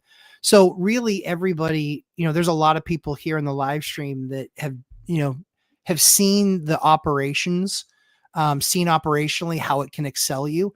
And quite frankly, it's expensive when you look at what it's generally costing. When you've through the course, it'll be probably the least amount of money you've ever spent for the most amount of quality information that is actionable. I care only about action. I don't care about words. I care about getting something done, having action. But we limit it to 15 people, and that becomes your tribe. And then they have an alumni group that meets every other Tuesday. It's free. You get to go take part in that alumni group. You get access to the course that you can keep on watching it over and over again. I think Chester and one other person, I think has done the course 5 or 6 times. And so one of the things that I would tell you is in the course, in the boot camp, we usually sell out before it comes. So that's the only thing. So if you know that you want to be in September's boot camp, now's the time to do it, sooner than later, because when we announce that this one's closed, which this one closes this Sunday or this Saturday, excuse me, that's kind of everyone's graduation. Then we basically, we really don't talk at all a lot about it, but we start getting requests to be in the next one. And we have a lot of repeat offenders, which we always love seeing because we know that you're learning more. Yeah. Charles, see you in September. Would love to see you, Charles. Would love to see you. Would love to help you in your journey. Would love to be a part of it. Deconstructing dreams, a financial journey. We have never done Section 8, folks. Yep, my area is rather transient anyways, and difficult to find a renter that even has a 620 credit score. Makes decent money to afford rent. Yeah, so one of the things that I would look at is I would, depending on the number of units that you have, I don't know what your unit count is now, but one of the things that I would definitely look at is having one. If you have 4 units, I would try one with Section 8. I would just try one, but I would be talking to the other landlords in the area, talking to them about housing. How is it? Is it good? Do they stick? Is the housing authority helpful when you're stuck, when you have a problem? Are they absurd on their inspections? These are all things that you can definitely have a conversation with other landlords about. If it's a local Facebook, I would be careful, but I would definitely try and get into like some in-person stuff in that area, and then have those real life conversations with them and just, asked and answered. Because I think that another landlord's going to give you the honest truth because there's nothing in it for them to sway you either way. Wealth Building Journey up to 6. So Wealth Building Journey's taken the course 6 times and he's starting number 7 soon. This is the same course. It's the same 10 hours, but that stuff, if you can memorize that stuff and really take it to heart, it's not saying you have to do everything that's in the course. It is saying that there's a lot of helpful tips in there. They're going to make you better. They're just something to add to the arsenal. They're going to make you better. You need more arrows in the quiver, and that's what we try and give you. HOA Press, find the best Section 8 program and case manager. That's absolutely true. So a lot of times the best Section 8 program and case manager are not in the town that you're in. A lot of times they're in a bordering town. That's where you want to have a bunch of conversations with them and just say, hey, I'd like to just have a conversation with you, understand how you handle this. The town that I'm in is actually one of the biggest garbage Section 8 offices around. They're jokes. They're a complete joke. They're run by a total meathead who can barely put words together. He's a complete ignoramus, complete moron. Yeah. And I've said that to him too. He just doesn't know who I am. Not that he should, other than I'm just one of his bigger landlords. It's 7 out of 10 of the largest landlords in this area will not rent to that housing authority. It's because of him, because he's a moron and because he doesn't know what he's talking about. And he thinks he's smart, which is the worst. Complete and total douche. Yep. Complete and total douche. Jennifer says, yes, action. Too many people give too much fluff, then upsell for actionable. Yep. Love that, Matt. Focuses on actionable. We do. And that was one of the things I identified with Jen too. She says, okay, this is our plan. This is what we're going to go through. And this is what we're going to see for results. And then if we don't see those results, then we'll look at the situation and we'll tweak to get those results. Guys, that's the best. How many real leads are you getting across your desk right now? When you look at MLS every single day, how many real leads are you getting? Real leads, like a deal that could be a good deal. Very few, almost none of them pencil. And if they do, guess what? Somebody bigger with more money can stroke a check and you're out. Just that simple. So you're better off creating your deal from nothing with a lead that gets them to just consider, hey, this might be an opportunity. This might be an option. Let's take a look at that. HOA Prez, I failed as a landlord, so now I run a Section 8 program. Do you really? Or are you just making fun? Because that would be the funniest thing ever. Because most of them have never even been landlords. What's really funny to me is a lot of them are tenants. A lot of the people that work at Section 8 are tenants. And you know what's even funnier? A lot of them are Section 8 tenants. Yeah, no joke. It's unbelievable. It's unbelievable. Yeah. Yeah. It's crazy. Don't want to scrape the bottom of the barrel, hoping to find an actual decent person. So deconstructing, you can. You definitely can. Julie Anderson, thanks for asking everybody to give me a thumbs up. I appreciate that very much so. But yeah, what's interesting is you're 100% correct.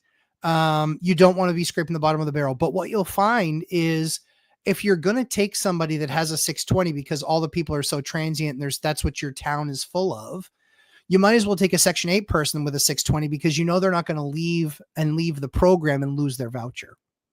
So they're going to likely have more stick-to-itiveness, real word, not really though, that likely is going to stay. All-nighter hider. I'm not only the director, I'm a tenant. See all my hair? Yeah.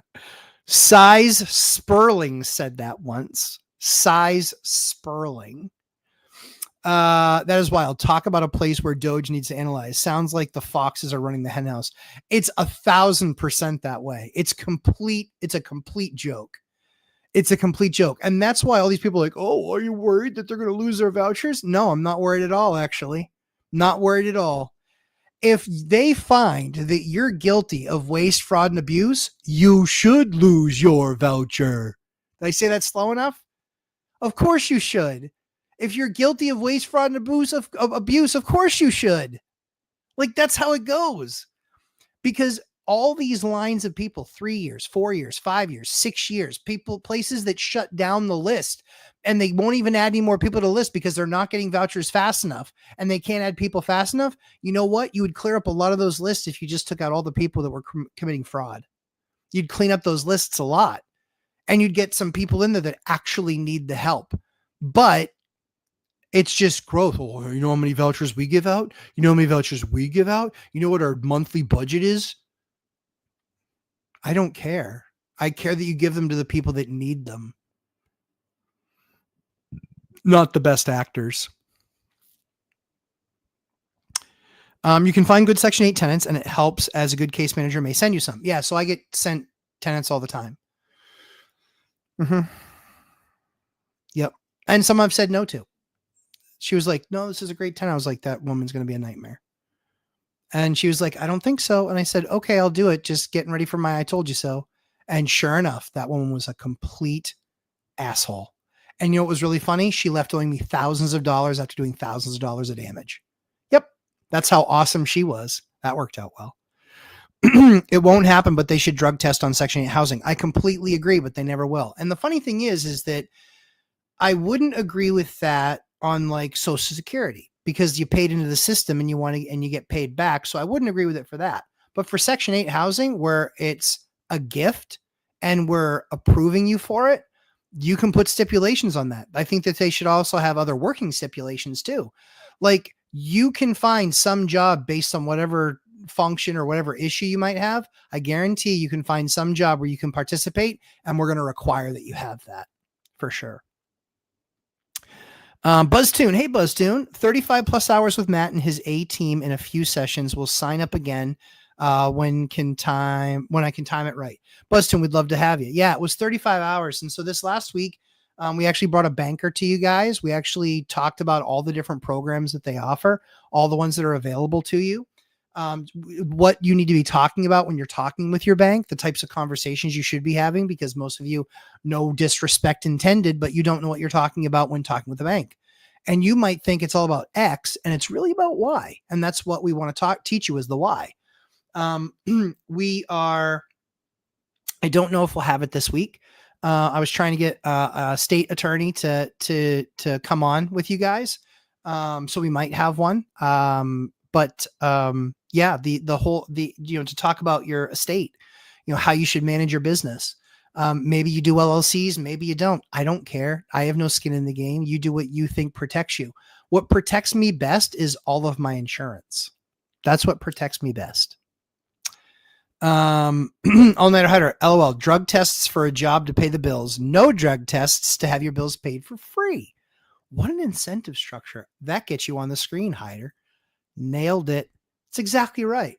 It's exactly right. You got to take a drug test to get a job, but you don't have to take a drug test to get free housing and free food stamps and free fuel assistance and free electrical. Oh, That's awesome. That is awesome. I mean, truer words have never been spoken. Um, Interested in your guys' feedback. If you guys go to One Rental at a Time, did an interview with Zuber, um, talking about why I would never buy in this market, and also talking about why it's the best market to buy in. We wanted to kind of give you the viewpoint of both sides of the coin. Obviously, in action, you know what I'm doing. I've sold. Do we sell 2 this year yet? I sold one. I sold one and I've bought 2. 3. 2. 3. No, 2. I bought 2. Bought 2. I'm about to sell a second one and I'm about to buy a third one. That's what we're doing. So we're still buying deals in these markets. And I talked to this colossal a-hole today. Just such a jerk face. And we're talking about, oh, well, this deal this and this deal that. Kid you not, here were the numbers on the deal. Right now, it's in interest-only mode, and it's assumable debt. But it's interest-only. It's assumable debt. It's at the monthly payment, because it's a portfolio. The monthly payment is $217,000. That's the monthly payment, with the income of about 400 and so. But then that's not including taxes, expenses, and all this other stuff, because this is how the commercial guys fake the numbers. So I think that that's pretty interesting. But then we take it to the next step. Here's what was most interesting. That debt resets in about 12 months, not less than about 12 months. It's $357,000 of debt. And he goes, yeah, but you've got income of almost 500,000. I go, yeah, but you've got expenses of over 100 grand a month. And I said, and you have no idea what this is going to look like then. Like with any level of vacancy, you're losing. You're losing. It's not good. It's not good.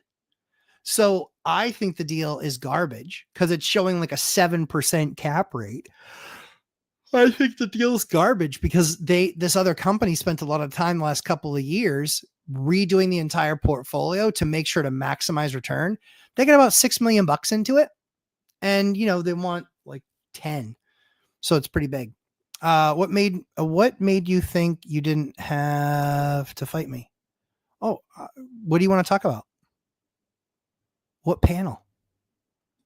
Asylum, are you 7? What panel? Nicole, it gets easier. Oh, sorry. I saw some just loaded in. So hold on 1 second. Asylum, just let me know what panel. I'm happy to embarrass you in public. It's not a problem. It's no problem. I'm happy to do it. No biggie. Nicole, Matt, ask your wife how she balances being mom and doing REI with you. I'm struggling with 4 kids, 6 and under, and being an investor. She is a mom, 4 kids. Just the oldest just turned 7, but we're basically in your same boat. It's teamwork. I think the big thing is what she really focuses on is just back office stuff. So the thing is having identified roles and what's responsibility. And then recognize that obviously kids are a wild card factor. And so you just have to work within, I was dying today because I had a bunch of things I had to get done. And my 18-month-old was inconsolable. She didn't feel well. She had a bad day, like all the things. And so I just didn't get enough done. So no joke. She went to bed. All the other kids went to bed. My wife is tired. She went to bed. But guess what I'm going to go do after my live stream? I'm going to go do all those things and send out all the emails and send all the responses. That's what I'm going to have to go do tonight. So it's a sacrifice. It's a huge sacrifice, but I would tell you, we'll try and get her in here. Problem is usually 9 p.m. She's sleepy. She goes nights. She likes my Thursday night stream because she's in bed at like 9. I usually walk downstairs at 8:50. She's in bed by 8:55. So she appreciates that. But yeah, Nicole, I'll try and get her on, but that is a huge challenge. It's hard to do this. This is a lot of hard work. Systems and processes are big. That's the big thing for us is we've automated a lot of the business. That's what we teach a lot about in the course is how to automate the processes and automate the business. When you do that, it takes a lot less time to run a lot more units. So we have nobody managing anything. We have maintenance people. So the maintenance people that we have, we direct them on this is what to do, and they can see the queue when there's something that comes in. But again, that's how we automated the business. And you can do that even if they're not employees. You can do that even if they're just 1099s. And when I say just 1099s, it means that you don't have to have them as an employee to get them to do that. Let's see, Kyle, 160K in equity in hand for a closing May 15th. Love it. It will be my second burr going into 350K home at 7.25. Love it. How much would you put down if I care more about max cash flow? 30K in checking, move out in 2 years. For me, my thing is 70% loan to value, and I want to know that it cash flows about 20%. Those are my numbers. I don't know if it would do the same in that area, but those are my numbers. I want to be at 70% loan to value. On my own personal house, we actually were approved for like a 10% down loan, and the rate was outrageously low. And so believe it or not, like other stuff that I was seeing that was less money down, or more money down was still higher. So it was just one of those, disconnects in the market. But generally speaking, on an investment property, I want to be 70% loan to value, maybe 75 when I first buy it. But that's typically what the numbers need to look like. Yeah. SK, do you still have a bunch of people in your inner network who keep doing volume sell buy till today? Is it still available? I see Zuber Dion stopped buying a long ago. In the boot camp, is that what you're asking? Just clarify for me. I just want to make sure I'm answering your question right, SK. Nicole, it gets easier, but very subtly over time. The kids grow and you can be put to work. Yes, that's true. More of these trolls. Yeah, it's fine. I don't mind. The asylum is calling you out. Dude, what are you calling me out for, you dipshit? I'll argue with you anytime, and I'll even use small words so you have a chance. But now I just have to ban you because you're wasting time. That might have been the same guy with another account. Yeah, it was. That's why I blocked him. That guy's blocked. Let's see. Some people simply have no lives. Yeah, I mean, I don't mind. Like, I'll debate somebody, but you just better need to bring the fire what I'm debating you on. Yeah, right. This guy. SK, Matt, what's the top 3 stressful factor in managing big portfolio like this day in and day out?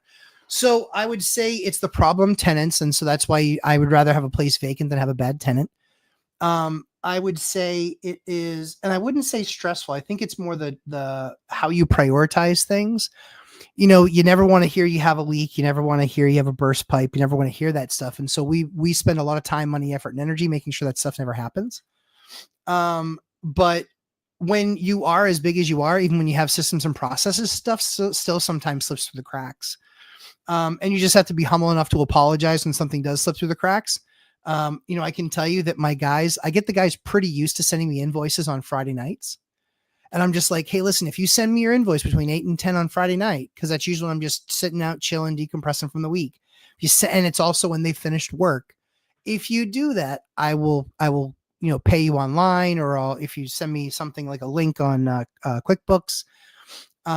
So I don't know that there's really anything that in particularly stresses. I think the thing that bothers me the most is unrealistic expectations. Even though I don't own the expectation and somebody has this ridiculous expectation of me, it still bums me out that people just aren't more realistic, or that they're so self-absorbed that they think that I'm here to cater to their every whim, even when they just mention it. Like some moron tenant last night moved out at 9 o'clock or 10 o'clock. I think 10 o'clock was when she got her last thing gone. That's fine. Like, that's the arrangement that she made with her roommate. That's fine. But then she starts barking at me this morning about, I need you to go look at the unit. I need you to go look at the unit. Go look at the unit. Go look at the unit. And I said, listen, I got 30 days. Well, not until the other person moves in. I was like, listen, been doing it for 25 years. I've got this covered. She starts going at me. And so I just silence her. I'm not going to listen to it. So it's the expectation that she had that's completely infantile. I'm not going to run and go over and do that this morning. The other tenant, I know when they're moving in. They're moving in this weekend. So we had any time today or any time tomorrow to get to it and take pictures. And at the same time, too, we also have to make sure that she didn't leave any bills behind. So we have to call all those different companies and see if there's anything that she left behind that's not in her name that somehow got rolled into our name. We caught a tenant that rolled their electrical into our name. Well, now you're going to pay. Now you're going to pay. Speaking of, we're going to have a conversation with them next week. HOA Prez, we had a Section 8 tenant evicted for running a meth lab. So you have to be careful with Section 8. That's very true. Yeah, exactly, Hyder. Be more specific, bro. Yeah. Kyle, thank you. You're welcome. What's up tonight? Craig Kim. Oh man, you missed it. It's something that I know you'd get behind.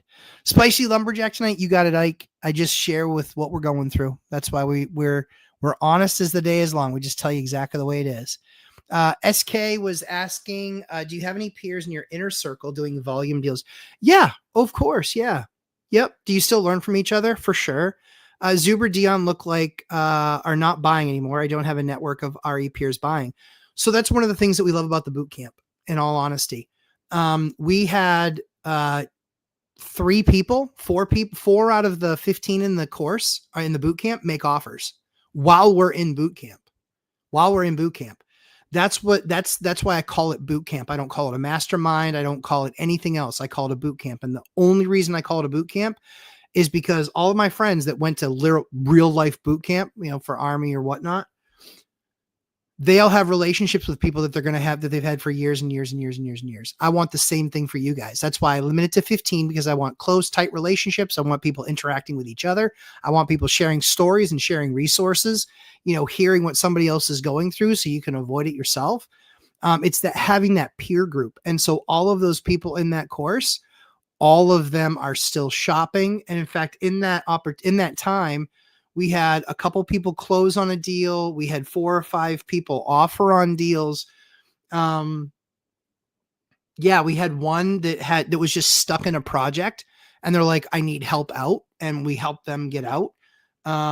We had another one that got so busy with 2 deals that he closed on while in the boot camp, where he was just like, hey, I'll try to attend if I can make it, but I'm crazy busy on these flips. Dude, all good. Like that's what we're there for. We're there to help. So yeah, so pretty cool. Where is the troll posting? I feel like I'm missing out. Matt must be streaming across platforms. No, I'm just streaming on, nope. I just keep on blocking him and deleting his stuff. Hidden from general view. Oh, very nice. Well done, guys. Charles McCoon, great question. Big versus small portfolio. Do the extra steps matter in your processes? Dion makes it sound so good. So I think for Dion, it really does make sense, right? So he's in his, early 70s. He looks amazing. You look amazing, brother. Just kidding. He's in his early 50s. Handsome as ever. What works for him is all of his kids are out of his house. They're all adults. They all have jobs. They're all functioning parts of society. For me, I had the big career, was an executive for a number of years, towards the end of my career, but then started having kids. And so the difference for me is, for the things that I want for my kids, my monthly nut is just massive because I never wanted to have to make a sacrifice. So Dion's cool house hacking still. It's a great strategy for him. He loves to travel, loves to have somebody else there watching the house basically for free. It's a phenomenal model for him. It's absolutely fantastic. That's really smart. Charles, I'm joking. But so that's what I love about Dion's model. And this is why we talk about right sizing. For me, I wanted income on a monthly basis well into the 5 digits. I won't tell you what it is, but it's well into the 5 digits. And so I wanted that big of an income because now I do whatever I want. If we want to go to Vegas for 2 weeks and I want a really nice Airbnb that can house my family of 6, do all the activities, the dinners, the food, the buffets, the shows, all that stuff. It is crazy, crazy, crazy expensive. Like those trips cost $10,000-$15,000. I don't even think about it. Don't need to. And so the key is right sizing your portfolio based on what your goals and what you want to do. Now, the cool thing is that I can always go from 153 units down to 20 like Dion. Can always do that. The cool thing is if I'm putting in all the systems and I'm doing all the work and I'm doing all the time, etc. If I'm doing all of that and I enjoy it, it's really not work. But what it does give me is the ability to downsize later. When I'm at 20 units, I could go down to 70 units and I could pay them all off. But why? Then I have this massive income and I don't have any write off. And I'm like, that's not really cool. So for right now, I'll keep them, and we may grow a lot. We may not grow a lot. Hard to say. But we have all the systems and processes in place that allow us to handle whether it's 80 or 180. It allows us to handle that process. We're going to probably add another person, that's going to spend more time doing that stuff. So my wife can basically, largely step out of doing a lot of the books and stuff. She's been an amazing partner. She's done an amazing job for, 8 years or so that she's been doing that piece. But she even says, I'm not really good at it. I don't really like it. And so then the idea is, yes, she'll be like, yeah, I just don't want to do it anymore. So then we can make it like, she can review it, but she doesn't have to actually do all the hard work to get it to where it needs to get to. So that's probably something that we'll do. So yeah, to answer that question for you, big versus small, I think the right answer is right size it for yourself. I wouldn't be happy if I only I wouldn't be happy with Dion's cash flow. I couldn't live life like that. Couldn't. He's a single handsome man. I couldn't live life on that. Couldn't. I need 20 average single family homes to reach my goals. Charles, and that's the idea too, is that there's opportunities to do different assets that might get you to your goals faster. And single family is not all it's cracked up to be. It just isn't. The idea is that you can diversify your tenant base, but also diversify the asset base that you're investing in. That's what gives you the most flexibility. People in all of one thing, they can get crushed because they don't have any flexibility into other stuff. And there's a lot of things that we go through and talk about in the course where we're looking for value. I'm a value-based investor.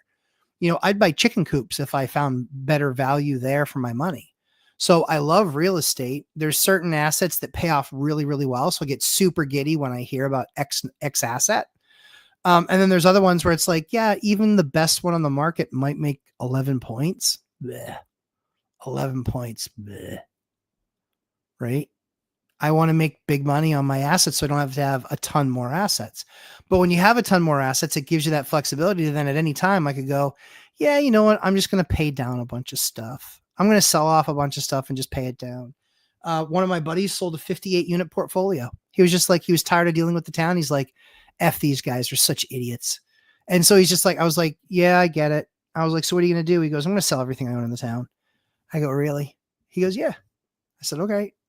And within 6 months, he sold his entire portfolio. He didn't single-handed them either. He sold them all as one big bulk. That's what he did. He sold them off. Sold off all the assets. I want to say he did like, it was a lot. It was like 10 million, maybe 10 or 11 million. It's amazing. It's amazing. But he got out of that town, didn't reinvest in that town, used that money to fuel growth in his business. Got rid of all of those assets. And what's really funny is now that group is actually selling that same group of assets. And I want to say it's 3, maybe 4 years ago, maybe. So I think they've owned it for 3 or 4 years. So yeah, Charles, the idea is that we want to find better assets. Any other asset class right now that is getting your interest? Yeah. So good question, Craig. Craig, I can always count you for good questions. Craig is a realtor extraordinaire, but also a big time investor. A lot of respect for what he's done and what he does. 11% net return on income gets my attention. Yeah, believe it or not. So that used to get my attention too. And so I started to figure out how to do deals in the 20s consistently. So a lot of my deals are in the 20s and they're not market deals, obviously. But yeah, Craig, to answer your questions, yeah, there's other stuff that I like returns on. I like storage units, mobile home parks. My state's difficult to do a mobile home park deal because they co-op everything. So it makes it really difficult to be the one at the end that actually gets the deal. So I don't know that I'll ever be able to do a trailer park deal, but maybe someday. And trailer park works really well in some other parts of the country where they have less rules around them. And then storage units. I love storage units. We've gotten close on a couple of storage unit deals. The big thing that, one of the big things I'm looking for in a storage unit deal is expandability. We had the opportunity to buy a portfolio. It was a really large portfolio. Like it was into the 8 figures. Was it 8? Yeah, it was well into the 8 figures. And And so we looked at that, but then I was going to have to partner with somebody. But then it also put me in a position where they were so geographically dispersed. It just made me uncomfortable. It was going to take hiring at least one employee, if not two. It was going to be running a business. So I would do that, but only if they're geographically desirable. And then there's opportunity for expansion. That's what I would do. The grumpy contractor put in an offer on a bank auction. I was the only offer waiting to hear back from the bank. That's awesome. I can't wait to hear about it. So the grumpy contractor, REI, he is in the boot camp. We talked about that deal. We talked about what that might look like. We talked all the way through it. It's awesome. It's awesome. Hey, Jen Tam, good to see you. So it was absolutely awesome. I hope you get it, my man. I know you priced it right. But yeah, hopefully you get that deal, but there's definitely some opportunity. The cool thing is in having conversation with the banks that we had on Saturday, he's looking at being able to significantly add, bank opportunities or bank products to his portfolio that will allow him more flexibility to buy different and better product assets. Charles McHugh, I come from a 1 to 2% ROI farm ground for 40 years. I get it. Yeah. So the 11 enamors you, right? And like, that's an awesome number. Don't get me wrong. But imagine it being 20, like 10x, 10 to 20x. It can be that. And it can be that in deals that you can find. It's just how you're finding those deals, how you're putting those deals together. But the cool thing that I like is that it drastically reduces the number of transactions that I have to have. If I can find one deal at 20, my only other option is to find two deals at 10. I'd rather take one deal at 20. Thank you. And so it reduces the number of transactions I need to have. And it also means that the assets that I have are massive cash flowing assets. That's the other big key. Guys, it's 10:47. I appreciate you guys. I have work to do, as you guys know. I wasn't able to get to it because my daughter was just giving me the what for today. Which is fine. She's only 18 months old. So we'll let it slide this time. Hopefully she's feeling better tomorrow. Whew, excuse me. But always appreciate you guys. Hope you had a lot of fun tonight. Asylum, if you ever figure out what you actually want to debate me on, you just let me know. I will be more than happy to make you look silly. Sounds like it's a pretty easy job. And you do a pretty good job on your own. Guys, thanks for coming and hanging out. Thanks for the great question, Charles. Thanks for asking so many questions. I thought they were all great. HOA Prez, all the guys, Look Up, Jen Tam, Grumpy Contractor, Farinelli, Chester, my great admin. I appreciate you guys. Hyder, appreciate you guys. You guys always do a great job for me, and I appreciate it. But yeah, guys, have Dion if you're still here, buddy. Appreciate the questions, appreciate the time. And we will see you guys in the next one. Last boot camp for this session. Very excited for my people. This Saturday, pumped with how far you guys and how much you grew. And look forward to seeing you guys in the next one. But Chester is I think you mean Brain. And yes, Brain. But maybe a Brian. I don't know that he's a Brian. Native to Earth, good to see you guys. Have a fantastic rest of your weekend. If you're in the boot camp, can't wait to see you guys there. Check out the beginning of the video. It's all there to share stuff with you and just, make sure that you're asking the right questions so you don't get stuck down the wrong path. Have an absolutely fantastic one. We'll see you guys in the next one. Take care, everybody. See ya.